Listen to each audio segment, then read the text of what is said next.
ஸ்ரீமதே ராமானுஜாய நமஹா. நம்ம பாட்காஸ்ட் சீரீஸில் ஒரு வார்த்தையை பார்த்துட்டு வரோம் இல்லையா? அதில் இன்னைக்கு நம்ம பார்க்க போகிற வார்த்தை பிராபகாந்தரம் அப்படின்ற வார்த்தை. உபாயம் அப்படின்னு நம்ம பார்க்குற போது, உபாயம் உபேயம் இதெல்லாம் பார்க்குற போது, உபாயத்துக்கு அர்த்தம் என்ன அப்படின்னு பார்க்குற போது வழி அப்படின்னு சொல்லியிருந்தேன். அதுக்கு இன்னொரு பேர் பிராபகம் அப்படின்னு சொல்லியிருந்தேன். இப்போ இந்த பிராபகம் அப்படின்னா உபாயம். இந்த உபாயம் பிராபகம் இது ரெண்டும் ஒரே மீனிங்ல தான் வருது. அந்தரம்னா வேறுபட்டது. அப்போ உபாயம் இல்ல பிராபகம், அத்தோட அந்தரம் அப்படின்ற வார்த்தையை சேர்த்துடுங்கோ, உபாயாந்தரம் அப்படின்னு ஆயிடுறது, இல்ல பிராபகாந்தரம் அப்படின்னு ஆயிடுறது.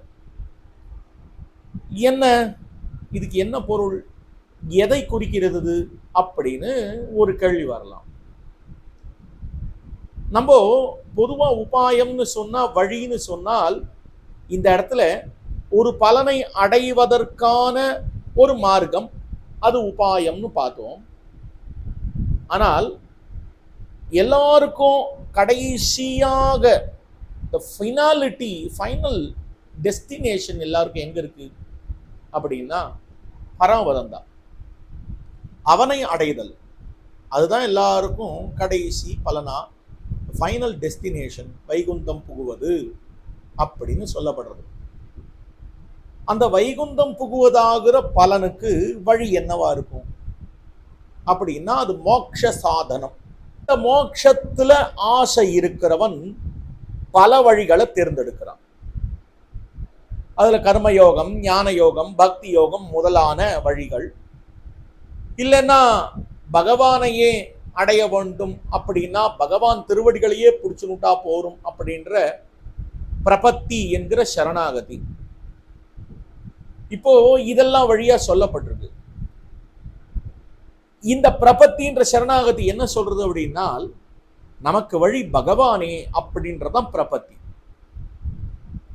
நமக்கு பகவானே வழியாக இருக்கிறான், அவனே மேலான கதியாக இருக்கிறான். அப்ப உபாயம்னு சொன்னா கர்மயோகம், ஞான யோகம், பக்தி யோகம் இதெல்லாம் உபாயம்தான்.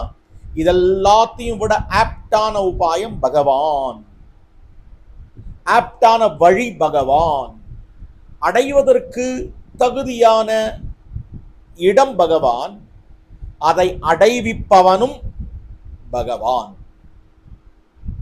அப்போ பகவான் தான் பகவான் அடைவிக்கணும்.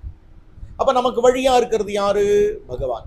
அப்போ உபாயம்ன்ற வார்த்தைக்கு நேர எதை குறிக்கும் அப்படின்னா அது பகவான் ஆகிற வழியை குறிக்கும். பகவான் ஒருவனே உபாயம். அப்ப மற்றதெல்லாம், கர்மயோகம், ஞான யோகம், பக்தி யோகம்லாம் சொல்றோமே, அதெல்லாம் அப்படின்னா அதெல்லாம் உபாயம்தான். ஆனா அது பலன் கொடுக்கறதுக்கு ஒரு காலத்திலையும் தானே பலன் கொடுத்துடாது இல்லையா?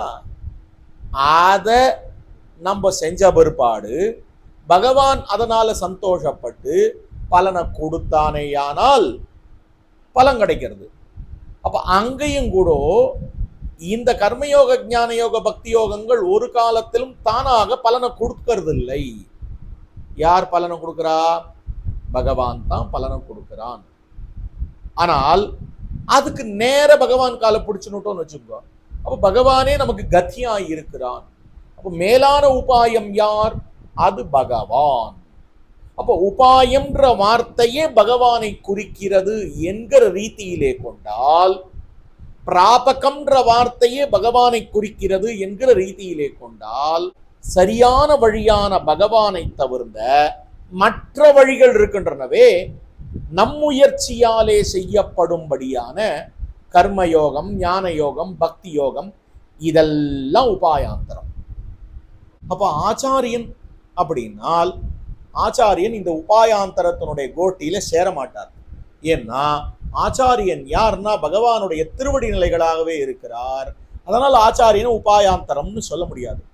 அப்போ உபாயாந்தரம்னா, உபாயம்னா பகவான், உபாயாந்தரம்னா பகவானை தவிர்ந்த வேறுபட்ட உபாயங்கள், கர்மயோகம், ஞான யோகம், பக்தி யோகம் மற்றும் பல எதெல்லாம் அவனை அடைவிப்பதற்கு அது வழி. பகவானை தவிர்த்த மற்ற ஏதாவது ஒரு விஷயத்தை எடுத்துட்டு இதுதான் அவனை அடைவிக்கிறதுன்னு கொண்டோமே ஆனால் அது உபாயாந்தரம் என்று பொதுவாக சொல்லப்படுகிறது. இல்லைன்னா பிராபகாந்தரம் அப்படின்னு சொல்லப்படுறது.